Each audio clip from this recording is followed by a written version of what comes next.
E aí, tudo pronto para mais uma etapa de preparação? Se a sua meta é garantir uma vaga na Assembleia Legislativa de Rondônia, você está no lugar certo. Hoje, a gente vai mergulhar de cabeça num dos temas mais, decisivos da prova. Aquele que pode realmente fazer a diferença na sua classificação. O regime disciplinar lá da Lei Complementar 872 de 2020. É um tema denso, eu sei, cheio de detalhes. Mas é justamente nesses detalhes que a gente ganha os pontos que a maioria pede. Então, vamos juntos desvendar isso e deixar tudo bem claro. E para guiar a gente nessa missão, nós vamos usar como base o caderno 21 do projeto Aleroturbo. Esse material foi assim cirurgicamente preparado pelo professor Dr. Marcelo Lessa, que é uma referência gigante no assunto. Ele já mapeou tudo o que a gente precisa saber. Então, o que faremos aqui é um mergulho estratégico nesse conteúdo de primeira.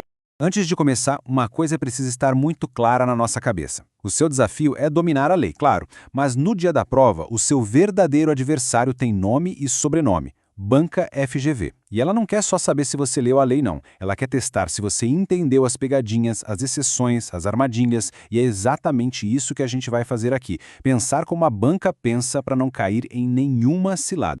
Ok, nosso caminho está traçado. Primeiro, a gente firma a base, deveres, proibições e responsabilidades. Depois, a gente vai para o filé, onde a banca se esbalda, as penas e seus prazos. Na sequência, a parte mais prática, que é desvendar como a FGV monta as questões. E para fechar, aquele resumo de ouro, com os pontos que, tem que estar na ponta da língua. Vamos lá? Começando pela fundação de tudo, pelo alicerce. Porque, para entender as punições, a gente precisa primeiro entender as regras do jogo. Saber direitinho o que um servidor deve fazer, o que ele não pode fazer de jeito nenhum e como ele responde pelos seus atos. É a base para acertar qualquer questão sobre esse tema. Dá uma olhada nesse slide. De um lado, os deveres, ser assíduo, leal, obediente, exceto a ordens ilegais, claro. Do outro, as proibições. E aqui, atenção máxima num ponto que a FGV ama de paixão.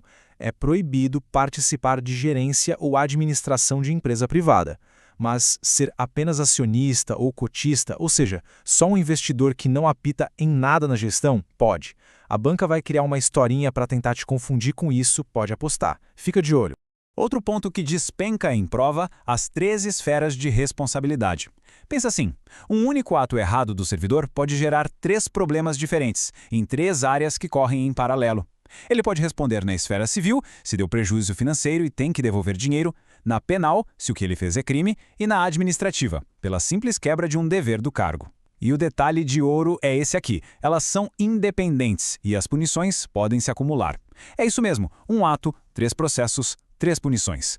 E essa independência toda nos leva a uma das maiores, se não a maior, pegadinha de concurso sobre esse assunto. Presta atenção, a absolvição lá na esfera criminal só vai limpar a barra do servidor na esfera administrativa em 2 situações muito específicas.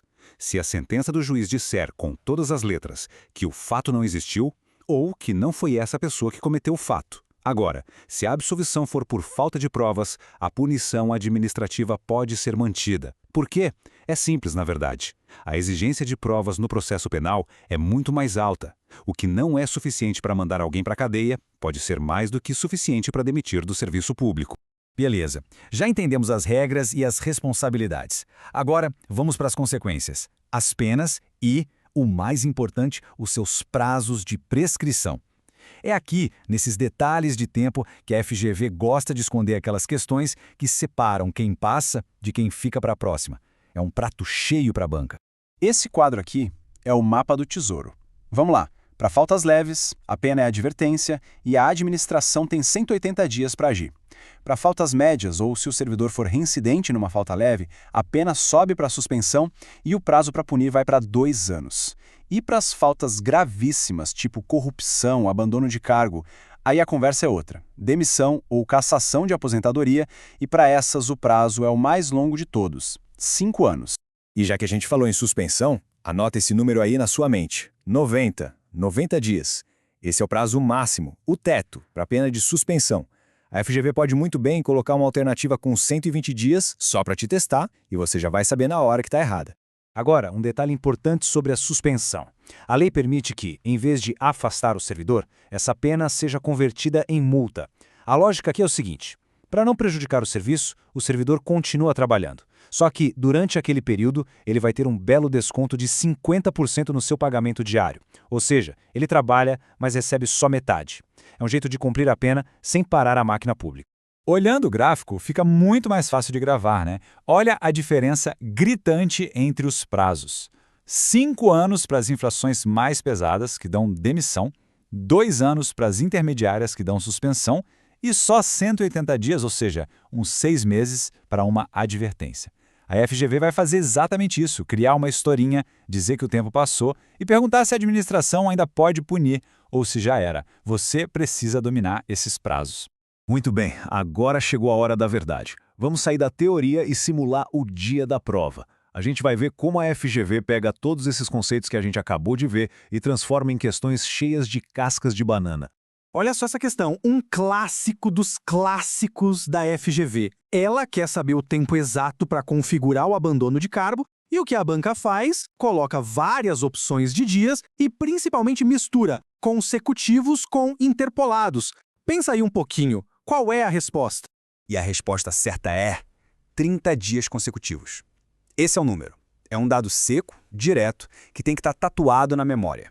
A lei fala em mais de 30, mas na prática das provas, a banca simplifica para os 30 dias como marco.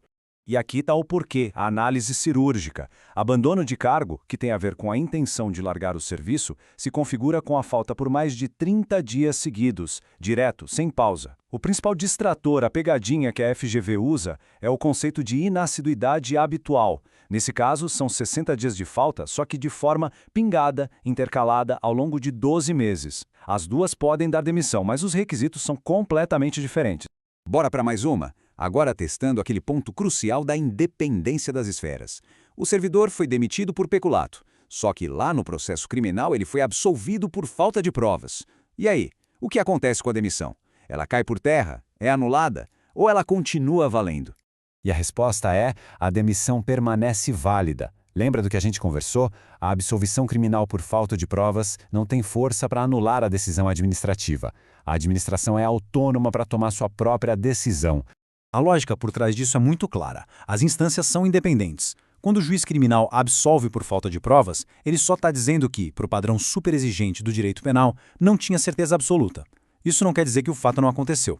E para a administração, o que sobra, o resíduo administrativo, tipo a quebra de um dever de lealdade, por exemplo, pode ser mais do que suficiente para manter a demissão. E para fechar com chave de ouro e garantir que tudo isso fique bem fresco na memória, vamos para o nosso resumo de ouro.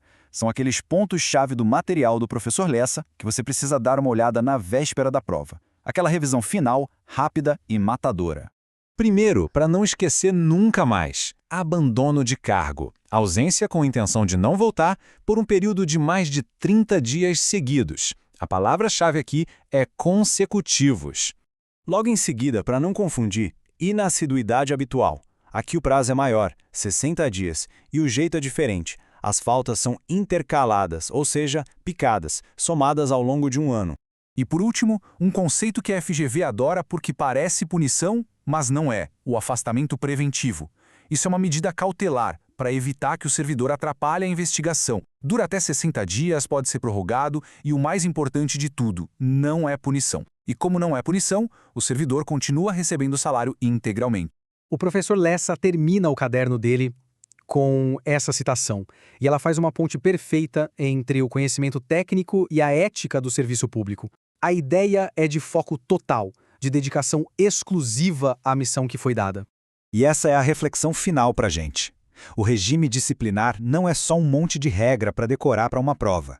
Ele define a conduta de quem assume um compromisso com o público. Conhecer essas regras é, em primeiro lugar, proteger a própria carreira e, acima de tudo, servir com honra e dedicação a quem realmente alistou o servidor, o povo de Rondônia. Continue firme nesse propósito e vamos em frente.